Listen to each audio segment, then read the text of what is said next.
Today, we're diving deep into the magic of Thinking Big by David Schwartz, a book first published more than 60 years ago that still quietly reshapes how people think about success, because it makes an argument almost nobody wants to hear at first, and almost everybody needs to. Here's the problem this book solves. We tend to assume that the gap between people who achieve remarkable things and people who don't is a gap in ability, intelligence, education, or luck. Schwartz, who spent years as a management consultant and business school professor studying successful people across every field, came to a very different conclusion. The real gap, the one that actually determines outcomes over a lifetime, is a gap in belief.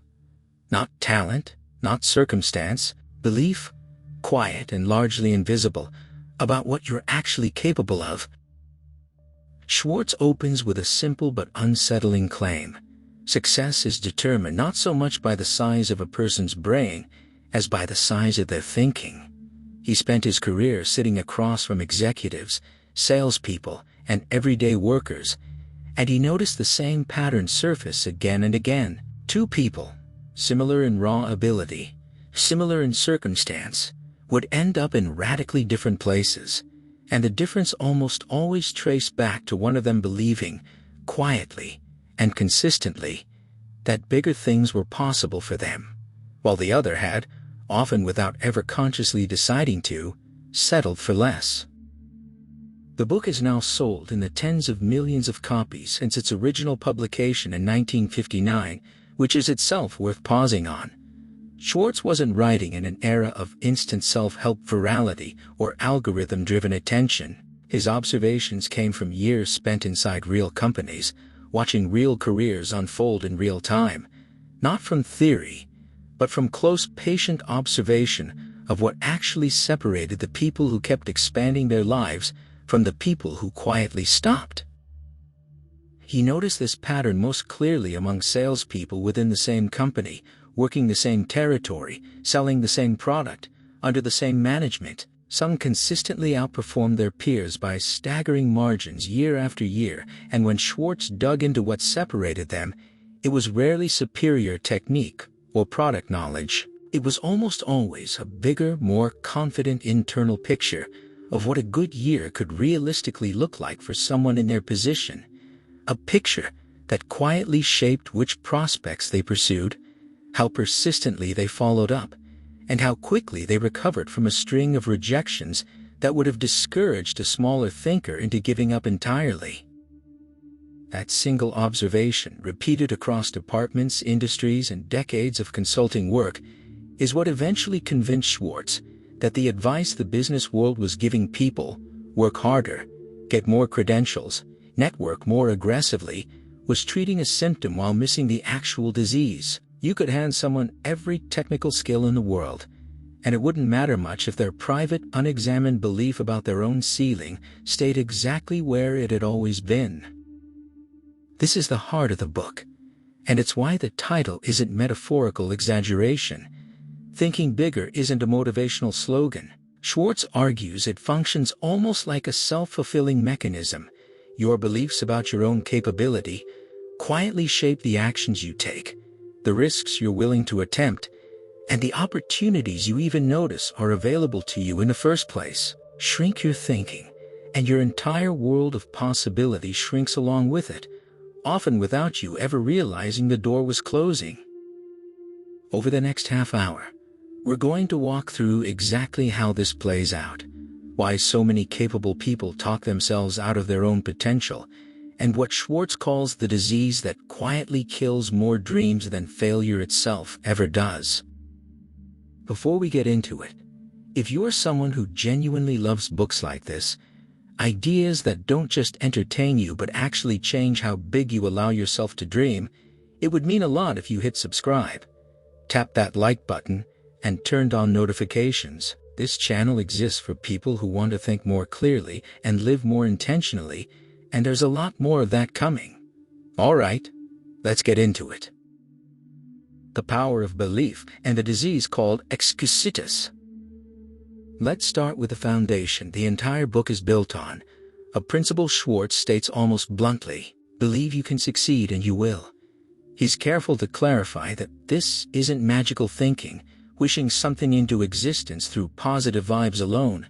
It's closer to a mechanical description of how humans actually operate. Belief, positive or negative, acts like an instruction set for your mind. When you genuinely believe something is possible for you, your brain starts noticing opportunities related to it, generating ideas aligned with it, and tolerating the discomfort required to pursue it. When you believe something is impossible, your brain does the opposite, quietly filtering out the very evidence and opportunities that might have proven you wrong. Belief doesn't just describe your reality. It actively shapes which parts of reality you're even willing to engage with. Schwartz illustrates this with the difference between how successful and unsuccessful people talk about the same ambition. Ask an average performer whether they could double their income in a set period, and Schwartz found they typically answered with an immediate, almost automatic no, followed by a list of reasons why it couldn't be done. Ask a genuinely successful person the same question, and they were far more likely to pause, consider it seriously, and start thinking through what it would actually take. The difference wasn't intelligence. It was the immediate, reflexive belief about what was even worth seriously considering in the first place. One group's minds closed the door before examining what was behind it. The other group's minds, at minimum, walked over and looked. This leads directly into what Schwartz considers the single greatest obstacle to a bigger life, a condition he names Excusitis, the failure disease. He describes it as more dangerous than almost any other obstacle a person will face, precisely because it doesn't feel like a disease from the inside. It feels like honest self-awareness, a reasonable accounting of your own limitations. Schwartz identifies 4 primary strains of this disease that show up most often. Health excusitis, where a person nurses a minor ailment into a full explanation for why they can't pursue their goals.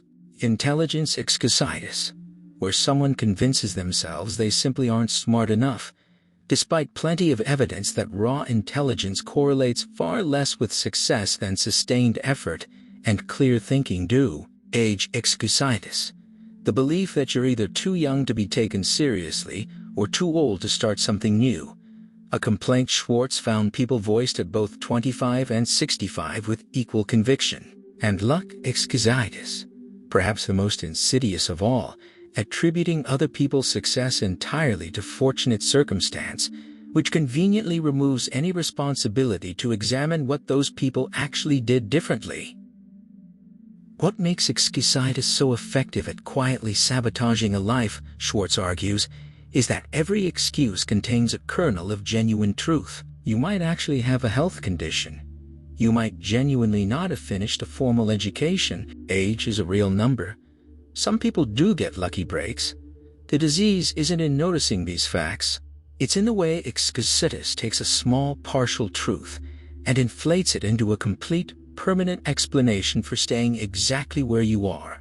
The cure, Schwartz insists, isn't ignoring your circumstances.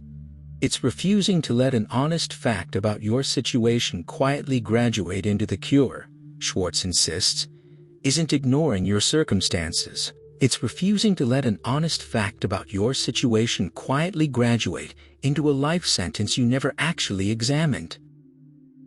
He tells of a man who, in his own words, had convinced himself he lacked the formal education necessary to move into management, despite years of strong performance reviews and clear competence in his role. That single belief, education excusitis, sat quietly behind every promotion he never applied for, every leadership opportunity he assumed was reserved for someone with different credentials. When he finally tested the belief by simply applying, he discovered the requirement he'd been avoiding for years existed largely in his own head. The company cared far more about demonstrated capability than the diploma he'd spent a decade using as a reason to stay small.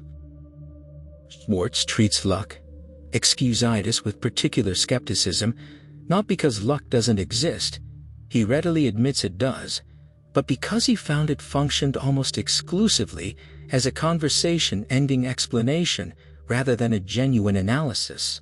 Attribute someone else's success entirely to luck, and there's nothing left to learn from them. No need to examine what they actually did differently.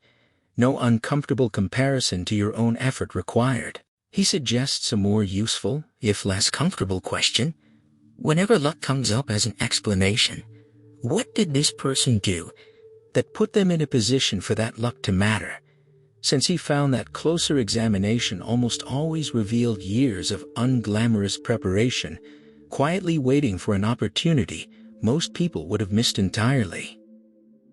Building confidence, destroying fear, and getting the action habit. Schwartz spends a significant portion of the book on the relationship between confidence and fear, and he frames it in a way that's genuinely useful, not as opposites, but as two sides of the same coin. Fear, in his view, isn't something you eliminate before you act. It's something you outgrow through the act of acting itself. He draws a direct comparison to how children learn to swim. Nobody becomes confident in the water by studying swimming theory on dry land. They become confident by getting in the water, feeling awkward and afraid, and gradually accumulating enough successful moments that fear loses its grip. Confidence, Schwartz argues, is manufactured almost entirely through action, and it cannot be manufactured any other way, no matter how much you think, plan, or worry in advance. This leads to one of the book's most practical and often quoted pieces of advice. Do it now. Schwartz observed that unsuccessful people had a specific, recognizable pattern around action. They thought about doing something, then waited for a better time, more information, more confidence, or more certainty before actually starting. That waiting period, he argues, almost never produces the readiness people are hoping for. Instead, it produces more time for fear and doubt to compound, the exact opposite of what waiting was supposed to achieve. Successful people, by contrast, developed what he calls the action habit, a practiced tendency to move on an idea immediately while momentum and enthusiasm are still fresh, rather than letting a good idea sit until it quietly withers under the weight of overthinking. He illustrates this with the story of a salesman, paralyzed by the fear of cold calling, someone who would spend entire mornings organizing his desk, reviewing notes, and preparing just one more time before making his first call of the day. The preparation felt productive. In reality, it was elaborate procrastination dressed up as diligence. Once he forced himself to make his very first call immediately upon arriving, before any of that preparatory delay could take hold, his numbers improved dramatically. Not because his sales technique changed, but because he stopped giving fear the runway it needed to build a case against him. Schwartz also tackles a specific common fear that quietly limits far more people than they'd admit: the fear of what others think. He calls this one of the most expensive fears a person can carry, because it doesn't just cost you comfort, it costs you entire opportunities you never pursued out of concern for how the attempt or the possible failure might look to people watching. His advice here is characteristically direct. Most people are too preoccupied with their own concerns to spend much time analyzing yours, and the ones who do judge you for trying something ambitious were rarely people whose opinion should have been steering your decisions in the first place. Letting an imagined audience quietly veto your ambitions, he argues, is one of the great invisible tragedies of an otherwise capable life. Schwartz also addresses the fear of failure directly, separate from the fear of judgment, because he found it operated slightly differently. Where fear of judgment is about other people's reaction, fear of failure is a private conversation, a quiet internal prediction that attempting something and falling short will confirm something painful about your own capability. He points out that this fear is almost always disproportionate to the actual cost of the failure itself. Most attempted goals, if they don't work out, cost time, some effort, and mild embarrassment, all recoverable. The catastrophic story fear tells about failure rarely matches the actual survivable outcome that follows a genuine attempt. Schwartz calls procrastination fear's most socially acceptable disguise, because delaying an action rarely feels like avoidance from the inside. It feels responsible, even virtuous, gathering more information, waiting for a clearer sign, making sure everything is properly in order first. He points out that this disguise is precisely what makes it so effective, since almost nobody would consciously choose to say, "I'm avoiding this because I'm afraid," while plenty of people will happily say, "I'm waiting for the right moment," without noticing those are very often the same sentence wearing two different outfits. He suggests a simple, almost deceptively small remedy: deliberately practicing action on low-stakes decisions throughout an ordinary day, deciding quickly rather than deliberating endlessly over minor choices, as a way of training the same muscle you'll eventually need for genuinely important ones. The logic is straightforward. The habit of decisive action doesn't switch on automatically the moment a big opportunity arrives. It has to already be running, quietly reinforced through smaller everyday repetitions, long before the moment that actually matters shows up and requires it. Your environment, thinking first class and thinking creatively. Schwartz makes an argument here that feels ahead of its time: the idea that your surroundings, particularly the people you spend the most time around, shape your thinking far more powerfully than most of us are willing to admit. He describes environment as a kind of invisible thermostat, quietly regulating how big or small your ambitions are allowed to feel normal. Spend most of your time around people who talk themselves out of opportunities, complain about circumstances, and treat modest goals as the sensible ceiling of what's realistic, and your own internal sense of what's possible will, almost without your noticing, adjust downward to match. Surround yourself instead with people who think expansively, who treat setbacks as temporary rather than permanent, and your own thinking tends to expand right along with them. This is where Schwartz introduces the idea of going first class in your thinking, not as an instruction to spend recklessly, but as a discipline around the mental habits you allow yourself. He describes watching people talk themselves out of quality, whether in the work they produce, the goals they set, or the standards they hold themselves to, settling for good enough because good enough feels safer and less exposed to potential criticism. First-class thinking in his framing means consistently choosing the more ambitious, more thorough, more excellent version of whatever you're doing, treating mediocrity as a habit you actively refuse to practice, rather than a neutral default you slide into by not paying attention. He also devotes real attention to what he calls thinking creatively, and he pushes back directly against a belief he found remarkably common, that creativity is a fixed trait some people are simply born with, and others are permanently excluded from. Schwartz argues creativity is closer to a muscle than a gift, one that atrophies specifically through disuse, and the primary way it atrophies is through a small, deadly habit he calls idea strangulation, the reflex to immediately shoot down a new idea, your own or someone else's, with a quick dismissal. "It won't work. We've tried that before. It's not practical." He points out that these phrases function almost like a reflex, arriving before the idea has even had a real chance to be examined, and that people who eventually become known for their creative thinking are very often not people with more raw ideas than everyone else, but people who develop the discipline of protecting a new idea from that instant reflex to strangle it long enough to actually explore whether it had merit. Schwartz ties this back to belief. If you believe you're not a creative person, you'll unconsciously avoid situations that would let you practice and prove otherwise, and the belief becomes self-reinforcing. He recommends deliberately practicing idea generation the same way you'd practice any other skill, setting aside time specifically to ask better questions, particularly the question, "How can this be improved?"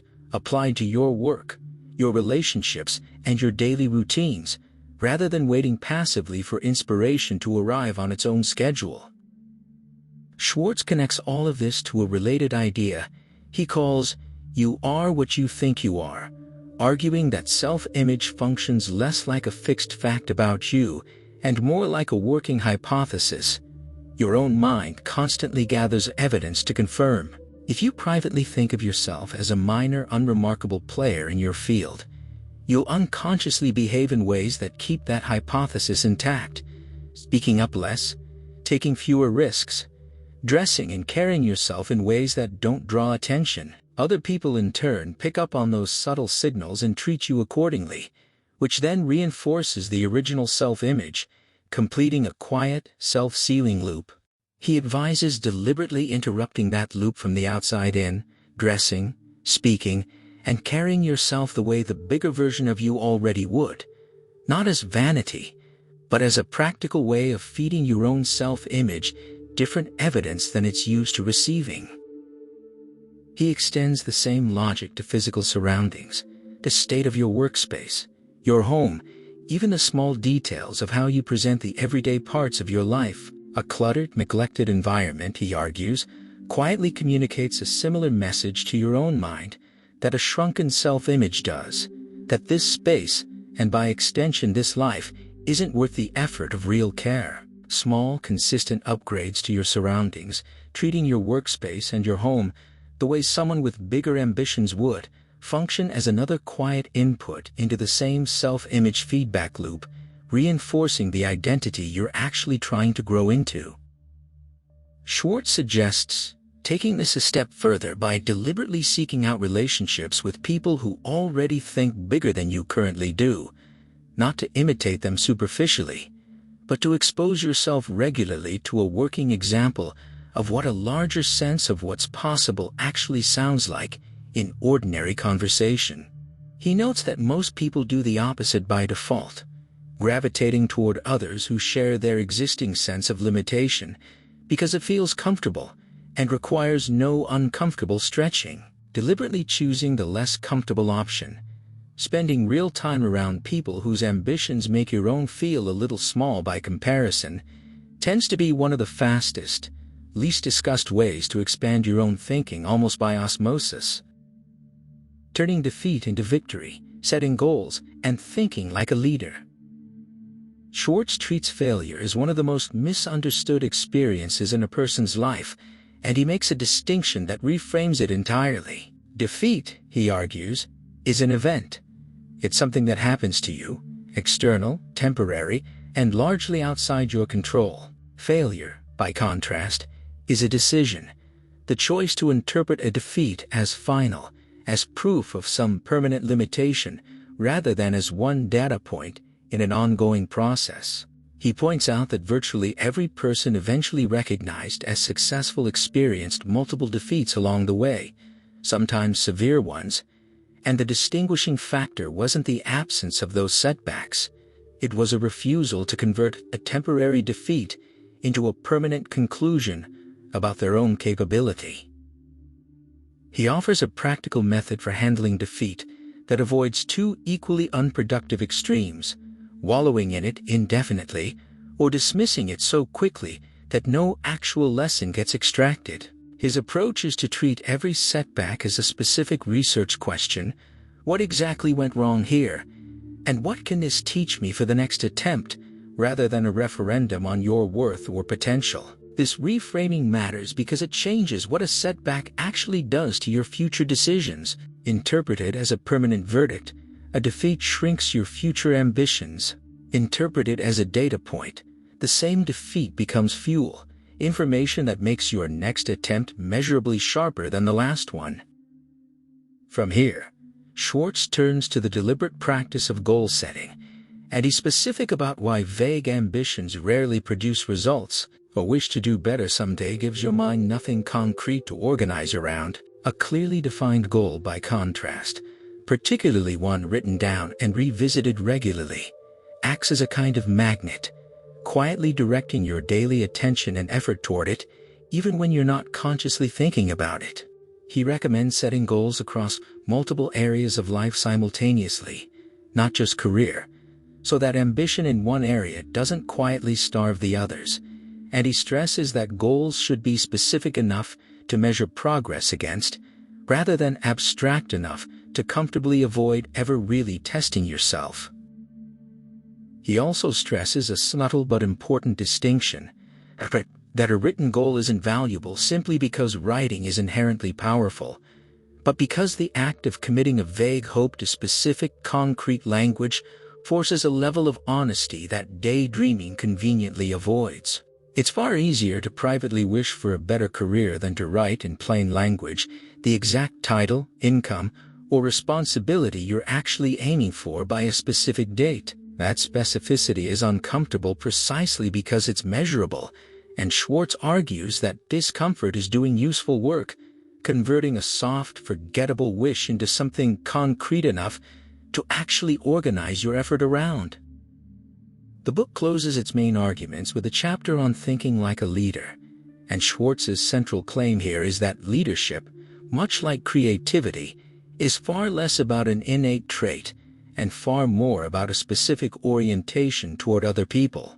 He describes successful leaders as people who habitually think in terms of we rather than I, who default to seeing situations from other people's perspective before reacting, and who extend a kind of practical generosity, genuine interest in helping others succeed. That tends to be repaid many times over in loyalty, trust, and cooperation. He contrasts this with a smaller, more self-protective way of thinking that treats every interaction as a competition for credit or advantage, and notes that this smaller approach reliably produces smaller results, even when the underlying talent involved is identical. People, he argues, can sense which kind of thinking they're dealing with almost immediately, and they respond to each one very differently. Schwartz devotes real attention to attitude as well, specifically to enthusiasm, which he treats as far more than a pleasant personality trait. He describes genuine enthusiasm as almost physically contagious, capable of changing the energy of a room, a negotiation, or a struggling project simply by being present in it consistently.